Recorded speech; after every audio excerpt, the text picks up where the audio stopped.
Thank you very much, Count Corley, and thank the Minister for being here today to discuss the very important issues facing our postal services. And I'd like to remind the Minister that balanced regional development is a key pillar under the current programme for government, of which post office services are an integral part. As part of the 2020 Grant Thornton report, the postal service has been identified as a service of general economic interest due to its high public value but low commercial viability. The service is at a critical juncture, Minister, and I think in terms of sustainability, I have some serious concerns about their latest moves. Minister, in my view, the management of An Post has moved the postal service from a letter company that happens to be a parcel service to a parcel service that is no longer concerned about letter delivery, and we certainly saw that in Cork with the closure of our sorting centre. I want to raise serious concerns that I have around the proposals for the introduction of a potential priority or economy postal system. There seems to be serious suggestions, Minister, from some information that I have gathered in recent days, that the cost of next-day delivery stamps will increase from €1 to €2, and a new lower-class stamp will be considered for later delivery. This will create a class stamp system for postal services and could impact on hundreds of delivery jobs for our postmen and women across the country, which will not be overcome, in my view, by forced early retirement packages. Minister, this approach also undermines An Post's universal service obligation to deliver mail to every house in our state every weekday for a uniform price. How will this be addressed, and is it compatible with the Communication Regulations Act of 2011? I am extremely concerned about this. Our postal service are a vital part of rural life, the fabric of rural society in Ireland, and we have seen a certain stripping of these services in recent times, which is not very welcomed by people in rural communities. We know how important they are, and often, in many cases, Minister, it has to be said that people who are working in An Post, that they are the only people that some individuals, particularly or OAPs in society, see in a day, and they have a very, very important role to play in rural life, in my view. Thank you, Deputy O'Connor. Minister Ryan.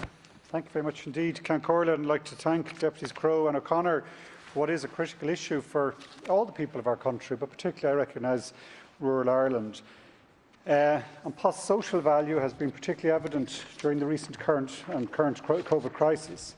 It has played a valuable role in its commitment to rural communities and to the elderly and vulnerable in our society. I am also acutely aware of the importance of maintaining a post office network in our society.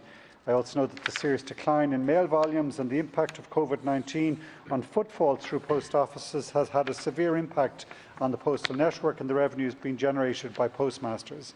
I have met with representatives of the Irish Postmasters Union to discuss the matters raised in the Grant Thornton report, which was commissioned by the IPU since taking up my role as Minister.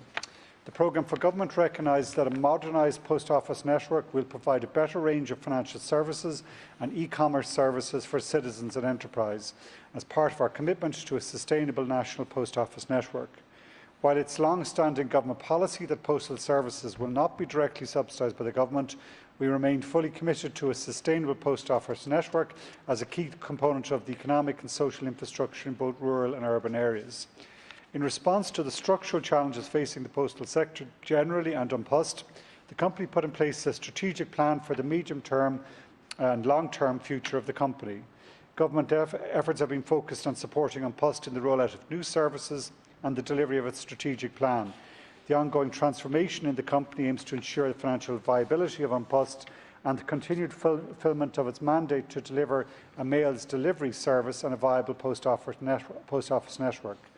In order to implement the plan, the cost of which was estimated to be in the region of €150 million, the Minister of Finance provided a loan of €30 million to the company in December 2017 to support the renewal of the post office network, which took €15 million, and the continued fulfilment of a 5-day-per-week mails delivery service, which accounted for a further €15 million. An Post is continuing to undergo vital transformation as part of the delivery of its strategic plan, which has seen the company split into two distinct business units, An Post Mails and An Parcels and An Post Retail. An Post is transforming its retail network by delivering new products and new formats. This includes, among other things, diversifying and growing the financial service products it provides for individuals and SMEs to include loans, credit cards and more foreign exchange products, local banking in association with the major banks and a full range of state savings products. Two new dedicated sub-brands, An Post Money and a new business-to-business brand, An Post Commerce, were launched.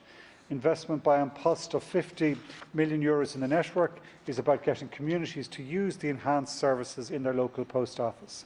A recently approved capital expenditure programme is designed to develop the newer elements of An Post financial services business and mitigate declining core mail volumes and revenues on the retail side of the business. An Post has also invested in training for all post offices in both 2019 and 2020 to better equip postmasters to run their business.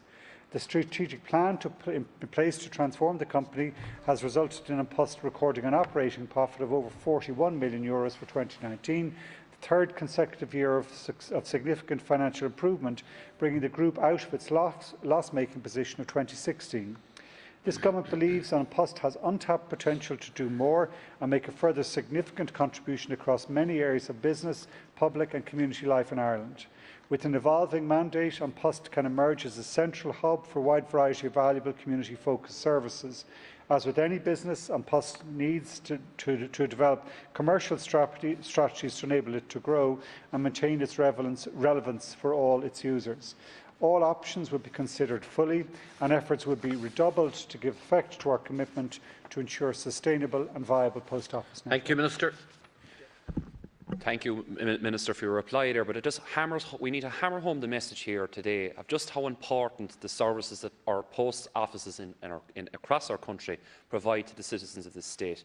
They are an integral part of rural life. I am incredibly concerned about the ramifications that we may face in the next number of years for that sector, particularly around the increasing costs as well of buying stamps, and in addition to that, the possibility for a two-tiered system for mail deliveries, which would be extremely concerning if that was to be enacted. I think it would have an adverse impact on the delivery service and on the livelihoods of people working in An Post. To be quite honest with you, I think every household in rural Ireland appreciates the people who are working for An Post that are calling to them on a daily basis and that service being available to them. And if we're serious about allowing people to continue to work and live at home to perhaps help the environment, Minister, which I know is an important cause to you, that this is a service that we should be looking at protecting. And it's very important that we would do that as much as we possibly can. Thank you very much. Thank you, Minister, to conclude.